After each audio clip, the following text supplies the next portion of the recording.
e ele tem essa liquidez, então tudo isso de forma rápida para a família passar por aquele momento doloroso, mas com recurso, mas também para a empresa passar por aquilo. Então, assim, eu tenho o dinheiro da empresa para a empresa, trazido pela seguradora, quando bem feito. Eu tenho no valor ideal, sem mexer no fluxo de caixa, sem mexer no comportamento dos sócios, que isso já foi planejado, não vai gastar tempo com isso. Não vai ter nenhum estresse, porque já foi pré-determinado. As Vai partes assinaram. vai mitigar muito esse estresse. Não vou dizer que perda de um sócio executor ali, mas vai mitigar muito.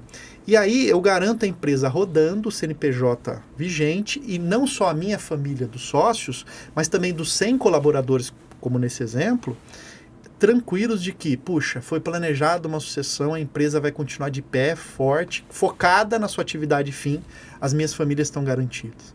Então esse sócio além, se o CPF não estiver aqui, se o CNPJ morre junto, a responsabilidade não é só com a sua empresa, com o seu legado do que você está construindo nessa empresa, para a sua família, mas para as famílias que agora dependem direta e indiretamente de você. Então, sim, Sérgio, tem tudo a ver, é isso. E dentro da pauta também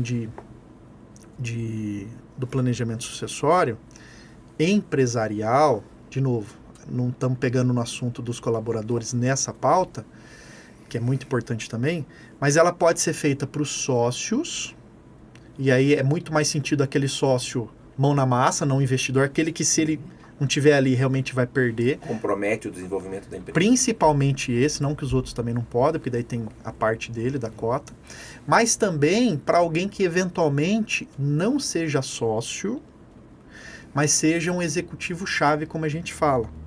Então, eu costumo dar o exemplo, Sérgio, né? Quanto custa a reposição do químico da Coca? Um exemplo aqui, né? Sim. Aquele cara que tem um sigilo absoluto, ele detém um conhecimento. Mas vamos pegar na engenharia, aquele cara que às vezes é um engenheiro específico de uma determinada atividade ali, que é de difícil reparação no mercado. É um conhecimento técnico difícil de ser encontrado num profissional. E mesmo quando eu encontro, esse profissional, ele não está disponível no mercado, ele está empregado e ganhando bem. Como é que eu trago um cara para repor isso? Até tem estudos trazendo aqui que diz que para repor um executivo de alta performance, o custo de reposição, seja para contratar, pagar o salário, uma luva, o que for, ele chega a ser 213% o salário anual dele. Exemplo, o cara ganha, números redondos, tá? 1 milhão por ano.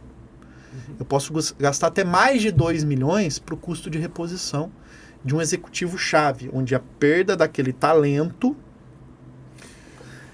E você está dizendo, né, assim, eu entendi o que você disse, mas só para ficar claro, o que você está dizendo é que a gente pode fazer um seguro pensando na sucessão, não só do sócio, como na sucessão de um executivo ou de um técnico de altíssimo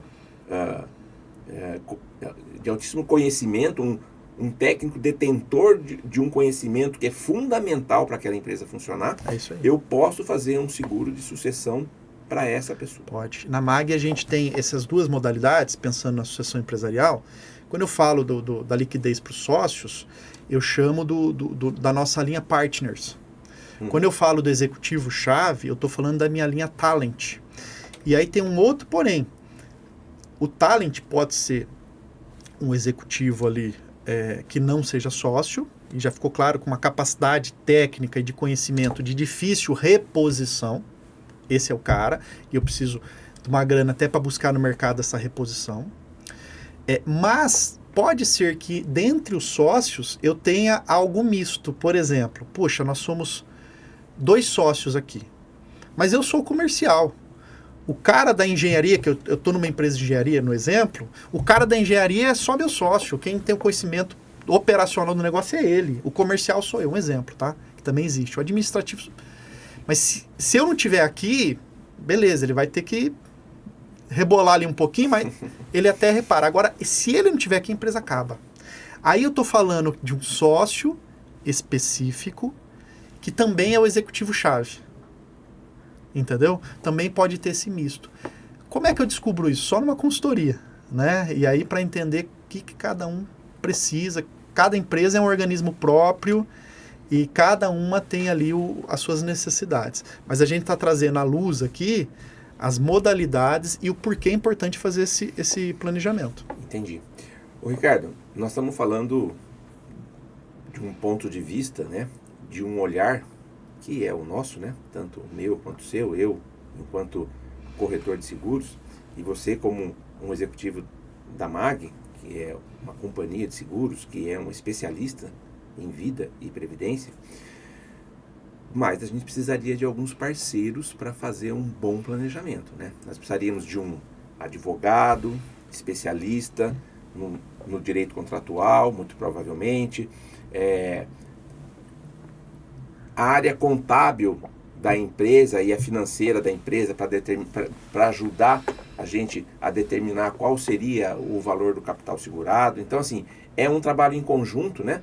A gente não vai falar da parte do direito, nem da parte contábil aqui, porque também a gente nem é tão rico de detalhes, né, que a gente corre o risco de falar alguma bobagem. Vamos ficar só no nosso assunto, que é a parte do seguro. Mas sozinhos a gente não consegue fazer um bom trabalho de planejamento. É isso que eu estou querendo dizer. Nós precisamos desses parceiros. Isso. E perfeito. Concordo, Sérgio. Eu costumo dizer que esse tipo de assunto, ele é um assunto multidisciplinar. E eu preciso, sim, desses 3 profissionais, né? Um especialista financeiro, né? E aí a gente se coloca como essa pessoa, né? Como esse profissional. E aí a gente tem especialistas na MAG também, com muita competência. Mas também precisa ali do profissional da área jurídica, o advogado, e um profissional contábil, né? Um contador. Geralmente, as empresas, médio, grande porte, elas já têm ali o cara dele dentro da empresa. Eu sempre falo com essas pessoas. Então, pega o seu advogado de confiança, o seu contador de confiança e nós 3 vamos conversar. Puxa, eu não tenho aqui um advogado daqui. Você tem alguém para me indicar? A gente tem parceiros. Mas, como regra, a gente pega ali os profissionais que já é de confiança daqueles sócios. Sim. Nós estamos falando bastante dessa questão desse olhar técnico, acho que a gente pode dizer assim, de uma preocupação nossa, enquanto pessoas da área de seguros, com relação ao planejamento. Então, talvez a gente tenha levado algumas dúvidas, deve ter colocado algumas interrogações na cabeça de algumas pessoas que vão estar nos ouvindo e nos vendo, mas e na prática? Vamos, né, porque essas pessoas devem estar pensando, provavelmente, tá bom, o Sérgio e o Ricardo estão falando de seguro de vida.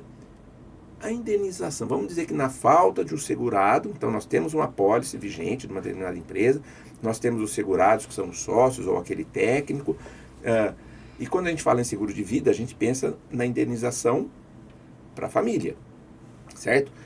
Como que é essa questão da prática com relação à indenização, prazo da indenização, que eu acho que é um detalhe importante da gente tratar também, né? Perfeito. Porque é muito rápido se a gente pensar num processo, né, jurídico para determinar alguns direitos, tal, pode levar anos. Eu acho que essa é uma grande vantagem de você ter o seguro. Uhum. E com relação à indenização, como é que funcionaria, Ricardo? Perfeito. Vamos lá. Eu vou voltar no exemplo aqui que todo mundo já pegou. 2 só, 50%, cota 1 milhão, valuation ali já foi definido. 1 milhão cada um, né, dos 50% da cota. Faleceu o sócio 1, beleza. Aciona a seguradora, o seguro tem aquelas características que eu já trouxe, né? Liquidez, não tributação, empenhorável, não vai entrar em problema nenhum, seja de custo ali de transição, inventário, etc. E vai ser pago, até pela regra SUSEP, em até 30 dias, entregando a documentação ali exigida pela seguradora, em até 30 dias, o prazo comum até menos, mas vamos falar nos 30 dias que é a regra oficial, a regra diz. Tem que pagar. E isso ajuda demais, por quê? Porque quando eu falo, por exemplo, no custo de transmissão, poxa, eu tenho até 60 dias para pagar o TCMD, por exemplo, etc. Então, eu tendo essa grana com liquidez, sendo que todo o patrimônio em nome daquele sócio falecido vai ser bloqueado para entrar ali na questão do espólio, fazer o inventário e tudo mais, eu tenho essa grana que não entra nesse espólio, que é do seguro de vida, para poder fazer isso. Né? Então, ajuda a família em até 30 dias. Na regra, outra coisa que a gente vê também, quem que é o beneficiário desse seguro? Isso também é definido nesse caso. São os herdeiros daquele sócio?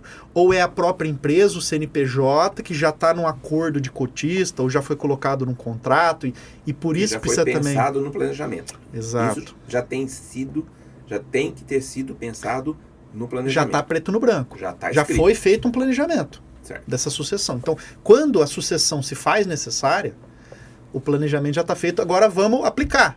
Desembrulha ali o planejamento nessa situação. Abre aquele envelope e vamos ver o que está escrito. E vamos aplicar, é isso aí. E o que vai estar escrito? Foi pensado, beleza, quem que vai receber? Não é a empresa. Mas esse valor da empresa, que foi R$1 milhão recebido pela seguradora via Policy X, vai ser repassado para o herdeiro ABC. Já está ali. Já está definido, né, isso. Então, por isso que fala que é um assunto multidisciplinar. Operacionalmente, para a seguradora, neste momento, não muda muito do que ela está acostumada a fazer todos os dias. Certo. Né? Mas para aquelas partes que estão envolvidas, né, para esses herdeiros que passam a ter esse direito, já ficou claro quem e qual é o valor que cada um vai ter direito mediante o capital segurado. Sim. E voltamos na fala inicial. Um dos herdeiros fala, mas eu quero o lugar que era da minha mãe, do meu pai. Não. Está aqui em contrato, que está aqui sua parte e não tem esse direito. Foi planejado antes. Mas só é possível isso se foi planejado antes. Certo. Uma outra coisa que pode ser uma dúvida, né, das pessoas é com relação ao valor do capital segurado. Então, vamos pensar, por exemplo, que uma empresa já de um porte médio, que tenha um valor de um patrimônio, né, ou o valor que foi colocado nesse planejamento, né, sejam alguns valores mais expressivos, vai depender da cota de cada um, né? Lógico.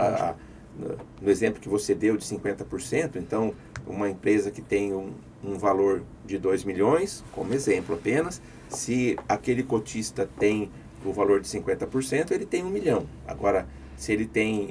20/80. Um 20/80... Conta é outra. É uma outra conta, certo? E aí, nesse momento, a companhia ela vai dizer da sua capacidade de assumir aquele risco, certo? Perfeito. Como é que é isso hoje para vocês, Ricardo? Ok, na MAG eu entendi, né, principalmente na questão do valuation, né? Como regra, Sérgio, a MAG ali de prateleira, vamos dizer, ela tem possibilidade de aceitação individual, ou seja, nesse caso por sócio ou por executivo-chave, de até 35 milhões do risco assumido. Então, imaginando... De capital segurado, né? Que é o benefício que a família ali, traduzindo do segurez, né? Que é o benefício ali que a empresa, os herdeiros vão receber. Então, tenho 2 sócios. Poxa, eu posso até 35 milhões cada um. Isso, por que eu falo de prateleira? Porque se tiver um caso bem específico de um valor superior, a gente traz para dentro da empresa e vamos estudar, vamos ver se a empresa ela vai estar aceita, ela vai querer aceitar, seja MAG, seja em união com resseguradores, aceitar um capital maior. Mas de prateleira a gente já tem essa possibilidade. Então, assim, vamos dizer que na prática, até 35 milhões por pessoa, a gente consegue fazer uma pólice para atender esse planejamento que foi feito. Em parceria com as partes todas envolvidas, até 35 milhões por sócio, a gente conseguiria trazer essa pólice para dentro da máquina. É isso aí. Legal. Ricardo, tem algo a mais que